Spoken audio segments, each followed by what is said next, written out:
mucha gente atacó al jefe de gobierno y a la Ciudad de México por esta conformación, cuando en la propuesta original del jefe de gobierno al Congreso, pues en la composición de la Asamblea todos estaban electos.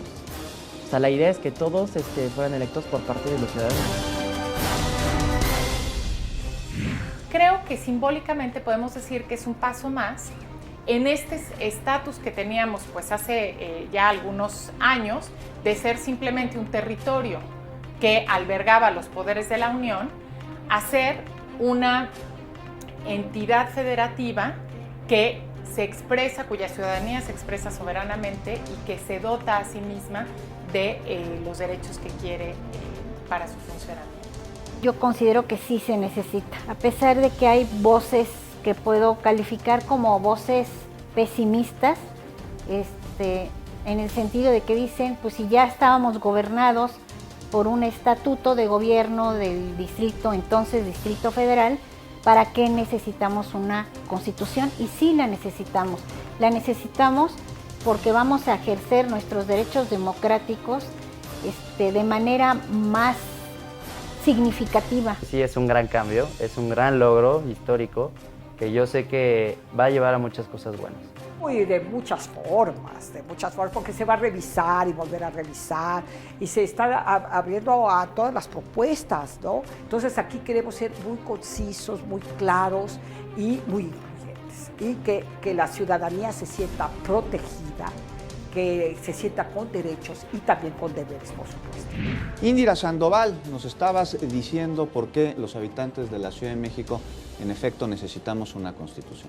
Pues muchísimas más garantías. En términos constitucionales, hasta ahora la legislación viene haciendo un gran papel, pero sin embargo hemos sido ciudadanas y ciudadanos de segunda, por decirlo de alguna manera. No teníamos reconocido.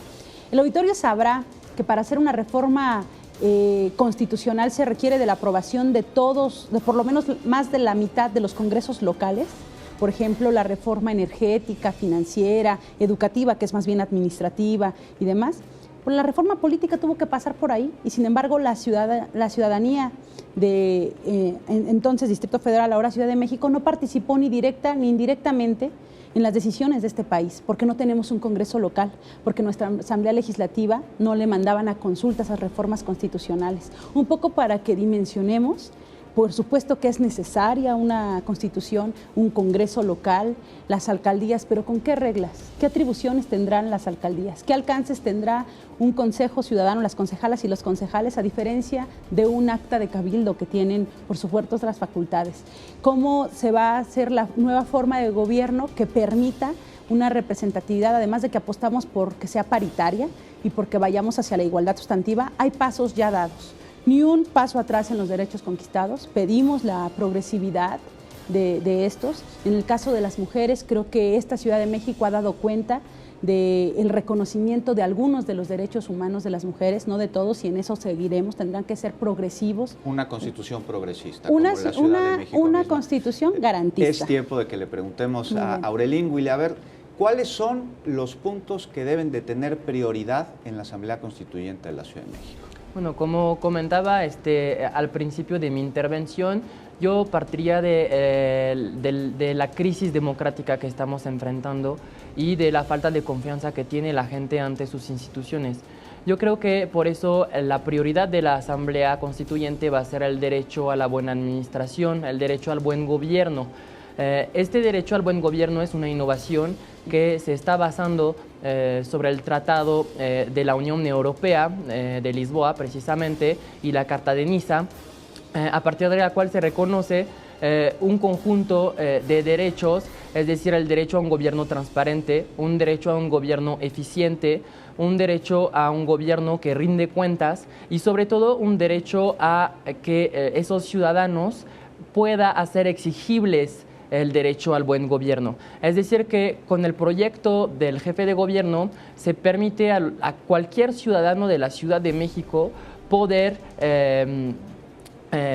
tramitar un recurso en caso de que se dé cuenta de una falta de administración y a partir de ahí se detona todo un procedimiento administrativo o penal que pues juzgará esas faltas administrativas. El derecho a la buena administración tiene un conjunto de principios que pues va, como lo mencioné, de la transparencia a la rendición de cuentas, pasando por la profesionalización de los servidores públicos, algo que no existe ni en el país o de manera ficticia, y tampoco en la Ciudad de México. Si hubo unos esfuerzos, hay que recordar que hay una ley congelada desde 2003 a nivel federal sobre el servicio profesional de carrera, y eso se presta entonces a que la gente que tiene esos puestos de alto mando y de toma de decisión muy importante a nivel local y a nivel de las políticas, de las decisiones del gobierno, pues no sean gente pues a veces capacitada para este puesto, ¿no? Y ahí entramos en todo un tema de conflicto de interés, de amiguismo, de clientelismo, de cuotas de poder, que ese derecho a la buena administración nos va a permitir pues sacar del funcionamiento de la Ciudad de México, ¿no? O sea, yo creo que eso es muy importante, es fundamental. Otro tema que mencioné también es el tema del derecho a la ciudad. El derecho a la ciudad es un derecho muy complejo que contiene a su vez una serie de otros derechos que están reconocidos incluso ya a nivel federal. Con la ley general que se aprobó en el Senado recientemente por la reforma urbana, y hay que mencionarlo después de la presentación del proyecto de Constitución de la Ciudad de México, ¿no? El derecho a la ciudad. Indira, la misma pregunta que acaba de responder Aurelín, ¿cuáles son los temas, el tema tal vez que debe tener prioridad en la Asamblea Constituyente de la Ciudad? Sin duda todas, pero radican algunos temas. Por ejemplo, Aureliana ha comentado sobre el tema del derecho a la ciudad y la planeación urbana.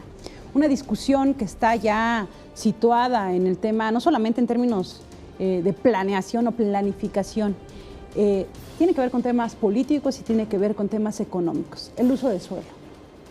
Sí, pero ¿qué modelo de ciudad? Sí podemos hablar de administración, pero administrar ¿qué modelo de ciudad? Sí podemos hablar de toda la Carta de Derechos que yo auguro que no solamente se vea como la parte dogmática de la Constitución, sino como esa parte garantista que tiene que ver con lo que aquí se reconoce. Entonces, el asunto de derechos no se pueden seccionar. En el caso de las mujeres y el tema de género, no es que nos interese el capítulo número X de la Constitución, nos interesa de manera transversal, porque lo quiero dejar muy claro. Cualquier retroceso que tenga esta Constitución, en términos económicos, sociales, culturales, políticos, en el que sea, cualquier retroceso representaría cada vez, mucho más agravios hacia las mujeres. Entonces, no estuvimos en 1824 ni en 1917.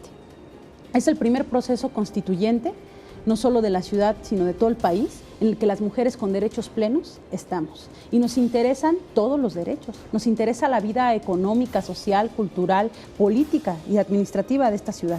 Sí, claro que me sumo a lo que comenta Aurelien del tema del buen gobierno, el tema de la corrupción, el asunto, porque para lo que representa en el sistema patriarcal pactos políticos, para las mujeres han representado pactos de impunidad.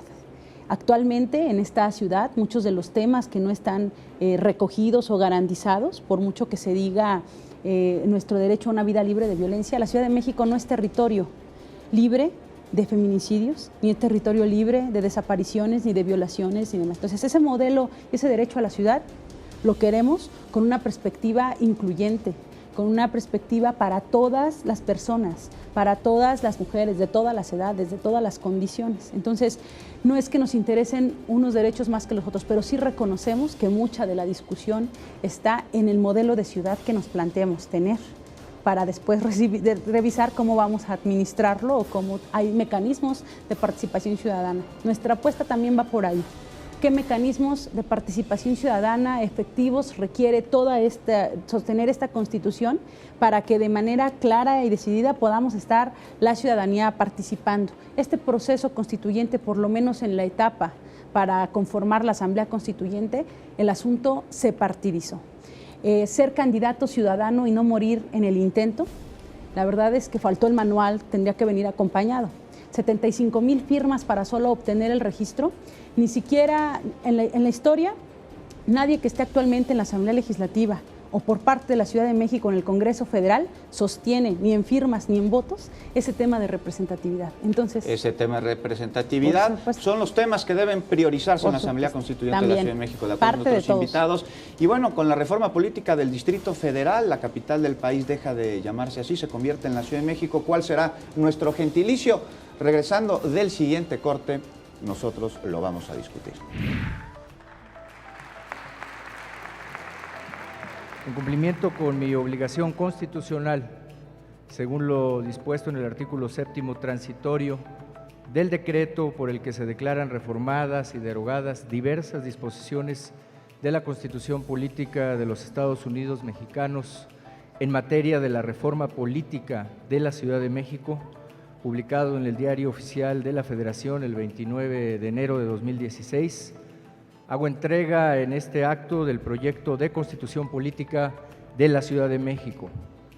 Agradezco la participación de todos los hombres y mujeres del grupo redactor, de los hombres y mujeres del grupo asesor y, por supuesto, también de la sociedad civil que participó en la elaboración de este documento. Pues mira, algo que hay que mencionar y tal vez pues no va a alegrar a nuestro público,